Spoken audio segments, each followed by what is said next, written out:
न दीजिए, नया पार्टी का लॉन्च कर देगी बहरमपुर टेक्सटाइल मोड़ में। अच्छा, नया पार्टी बन चुका है आपका? हाँ। আজকে যখন আপনাকে ফোন করেছিল তার আগে কি পার্টির তরফ আমরা হুমায়ুন কবিরকে সাসপেন্ড করছি। হুমায়ুন কবিরকে আমরা সাসপেন্ড করছি দল থেকে। দলের সাথে তার কোনো সম্পর্ক থাকবে না, দলের সাথে তার কোনো সম্পর্ক থাকবে না। তার কারণ যারা ধর্ম নিয়ে রাজনীতি করে, ডিভিশনাল পলিটিক্স করে, মানে ধর্ম নিয়ে মানে ডিভিশন ভাগ করার চেষ্টা করে, তাদের সাথে দল কোনো সম্পর্ক রাখবে না।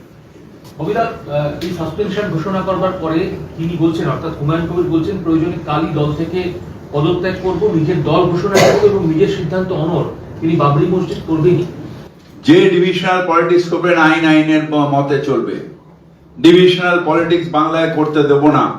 বিশেষ করে ইসলাম ধর্মাবলম্বী মানুষেরা তারা যদি তেলাওয়াতের সাথে সাথে তার মানে এইটাকে যারা ইসলাম ধর্মাবলম্বী নয় তাদের মধ্যে ছড়াতে হবে।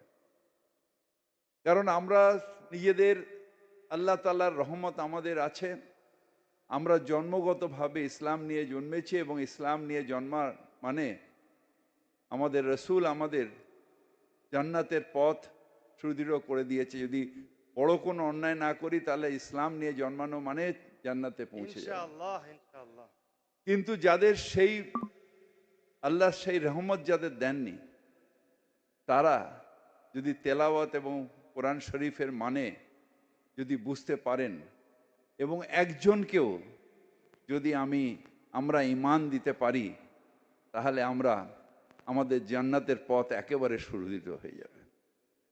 আমরা নিজেরা মুসলিম ঘরে জন্মেছি, মুসলমান ঘরে বড় হয়েছি, আমাদের নামাজ আদব কায়দা সব আমাদের বেশিরভাগই মানুষের জানা। কিন্তু যারা দুর্ভাগ্য নিয়ে জন্মেছে, যারা ইসলাম নিয়ে জন্মায়নি, তাদেরও দাওয়াতে ইসলাম অর্থাৎ ইসলামের দাওয়াত দিয়ে তাদের মধ্যে নিয়ত ঈমান নিয়ে আসলে এটা আল্লাহ তাআলাকে খুশি করা হবে, আমাদের ইসলামের রাস্তা। ভরতপুরের তৃণমূল বিধায়ক হুমায়ুন কবিরকে সাসপেন্ড করলো তৃণমূল দল থেকে। কি কারণ আমরা সকলেই জানি যে হুমায়ুন কবির তিনি ঘোষণা করেছেন তিনি নতুন দল তৈরি করছেন, এবং তার থেকেও বড় যেটা, তিনি একটি বাবরি মসজিদ বানাবেন এবং যেটা শিলান্যাস হবে 6 ডিসেম্বর। এবং যার ফলেই কিন্তু হুমায়ুন কবিরকে তৃণমূল দল থেকে বহিষ্কার করলো।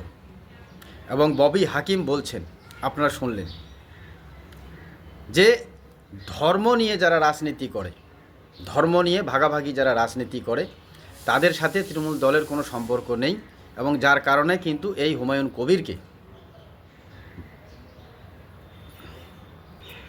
ভরতপুরের তৃণমূল বিধায়ককে দল থেকে বহিষ্কার করলো, সাসপেন্ড করলো। কি বলবেন? তো আপনারা পরপর দুটি ভিডিও দেখলেন। তো এখন তো শুধু হুমায়ুন কবির বলছে তিনি একটি বাবরি মসজিদ তৈরি করবেন, যার জন্যেই কি উনি এখন ধর্ম নিয়ে রাজনীতি শুরু করে দিলেন, এটা মনে হচ্ছে তৃণমূল দলের। এবং যেটা পরের ভিডিও আপনারা দেখলেন, যে ববি হাকিম তিনি নিজেই কি বলেছিলেন। ববি হাকিমের কথায় আপনারা ধর্ম নিয়ে ভাগাভাগির রাজনীতি বা ভাগাভাগির কোনো গল্প শুনলেন? তিনি নিজেই বলছেন যারা মুসলমান ধর্মে জন্মাননি তাদের দুর্ভাগ্য, এবং ইসলামের দাওয়াত দিতে বলছেন। কি বলা যাবে? এটাকে ধর্ম নিয়ে রাজনীতি বলবেন না? তো কই ববি হাকিমকে তো সেরকম কোনো দল থেকে বহিষ্কার বা সাসপেন্ড করা হয়নি। কিন্তু আজকের সময় ভরতপুরের তৃণমূল বিধায়ক হুমায়ুন কবিরকে বাবরি মসজিদ বানানোর জন্যই কিন্তু তাকে দল থেকে বহিষ্কার করা হচ্ছে এবং বলা হচ্ছে তিনি ধর্ম নিয়ে ভাগাভাগি রাজনীতি করছেন। কিন্তু আপনাদের মনে পড়ে হয়তো 2024-এর কথা, যখন এই হুমায়ুন কবির বলেছিলেন যে এখানে আমরা 70% আর তোমরা 30% কেটে আমরা পদ্মায় ভাসিয়ে দিতে, মানে পুরো কথা বলারও আমার ইচ্ছা হচ্ছে না, তো আপনারা সকলেই জানেন। তো সেই সময় তো এই ভরতপুরের বিধায়ক, তৃণমূল বিধায়ক হুমায়ুন কবিরকে দল থেকে সাসপেন্ড করা দরকার ছিল, কিন্তু তখন কি করেছিল? সোশ্যাল মিডিয়ায় তোলপাড় হয়েছিল এই কথা 2024-এ তিনি যখন বলেছিলেন, কিন্তু কই তখন তো আমরা দেখিনি কোনো সাংবাদিক সম্মেলন করতে এই তৃণমূল দলকে বা এই ববি হাকিমকে। কিন্তু এখন যখন বাবরি মসজিদ বানাবেন, এখন ওটার মানে তৃণমূল দলের হঠাৎ মনে হচ্ছে যে এটা ধর্ম নিয়ে রাজনীতি করা হচ্ছে, যার ফলে ওনাকে বহিষ্কার করা হলো।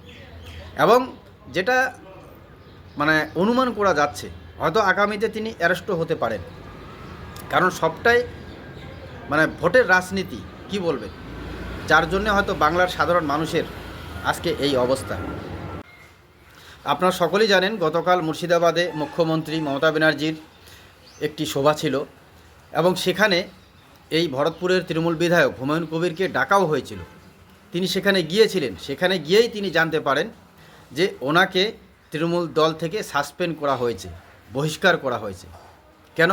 কারণ তিনি বাবরি মসজিদ বানাচ্ছেন এবং তিনি নাকি ধর্ম নিয়ে রাজনীতি করছেন, বিভাজনের রাজনীতি, যার জন্যে তৃণমূল দলের মনে হচ্ছে যে ধর্ম নিয়ে রাজনীতি করছেন বলে ওনাকে সাসপেন্ড করা হয়ে গেল, কারণ তৃণমূল দল ধর্ম নিয়ে রাজনীতি কোনোভাবে মেনে নেবেন না। কিন্তু আপনাদেরকে আমি ববি হাকিমের যে ভিডিও দেখালাম, তিনি টুপি মাথায় দিয়ে ইমামদের সামনে যে ভাষণ দিলেন, তিনি কি ধরনের ভাষণ দিলেন? যে যারা মুসলিম ধর্মে জন্মেছেন, মুসলিম ফ্যামিলিতে জন্মেছেন তাদের সৌভাগ্য, এবং যারা মুসলিম হয়ে জন্মাতে পারেননি তাদের দুর্ভাগ্য। এই মুসলিম হয়ে জন্মাতে পারেননি বলে তাদের দুর্ভাগ্য, এটাতে তিনি কাদের বলেছিলেন, কি বোঝাতে চেয়েছিলেন? তিনি কি কোথাও ধর্ম নিয়ে রাজনীতি করতে মানে করেননি? তা ওনার বক্তব্য শুনে কি মনে হয়? কিন্তু তখন এই তৃণমূল দল ববি হাকিমের বিরুদ্ধে আদৌ কোনো ব্যবস্থা নিয়েছেন কি? আপনাদের জানা থাকলে অবশ্যই জানাবেন। কিন্তু এখন ভরতপুরের তৃণমূল বিধায়ক হুমায়ুন কবিরকে যেহেতু তিনি বাবরি মসজিদ বানাচ্ছেন, তিনি কিন্তু এভাবে বলেনি, তারপরেও ওনাকে সাসপেন্ড করা হচ্ছে। আরে সাসপেন্ড তো করার দরকার ছিল সেই 2024-এ, তিনি যখন কেটে ফেলার হুমকি দিয়েছিলেন যে এখানে তোমরা 30%, আমরা 70% কেটে ভাসিয়ে দিও পদ্মা নদীতে, বলেছিলেন না? আপনারা তো সবাই শুনেছিলেন সোশ্যাল মিডিয়ায় সেই ভিডিও। কিন্তু তখন ওনার বিরুদ্ধে কোনো অ্যাকশন নেওয়া হয়েছে কি এই তৃণমূল দল থেকে? নেওয়া হয়নি। নাকি ববি হাকিম যেভাবে বলছেন যে দুর্ভাগ্য, সৌভাগ্য, মুসলমান ধর্মে বা মুসলমান ফ্যামিলিতে যারা জন্মগ্রহণ করেছেন তাদের সৌভাগ্য, যারা জন্মাননি তাদের দুর্ভাগ্য, এবং দাওয়াতে ইসলাম দিতে বলেছেন যে একজনকেও যদি আনা যায় তাহলে জান্নাতের রাস্তা খুলে যাবে। এই রকম ধরনের বক্তব্য দেওয়ার পরেও ববি হাকিমের বিরুদ্ধে কি অ্যাকশন হয়েছে? কোনো অ্যাকশন হয়নি। কিন্তু এখন সরকার বা এই তৃণমূল দল তৎপর হয়ে গেছে। কেন? কারণ বাংলার মানুষ সমস্তটাই বুঝতে পারছেন, 26শে ভোট। এখন আমাদের এই তৃণমূল দল পুরোপুরিভাবে বলা যেতে পারে, ছোট্ট কথায় বলবো, সেকুলার সাজার চেষ্টা করছেন, নিরপেক্ষতা দেখার চেষ্টা করছেন। কি মনে হয় আপনাদের? আমার এই ব্যক্তিগত মতের সাথে যদি আপনারা একমত হন কমেন্টে অবশ্যই জানাবেন। তবে বাংলার মানুষকে আমি একটা কথাই বলবো যে সজাগ থাকবেন। বাংলার সাধারণ জনগণকেই সজাগ এবং সচেতন হতে হবে। ধন্যবাদ।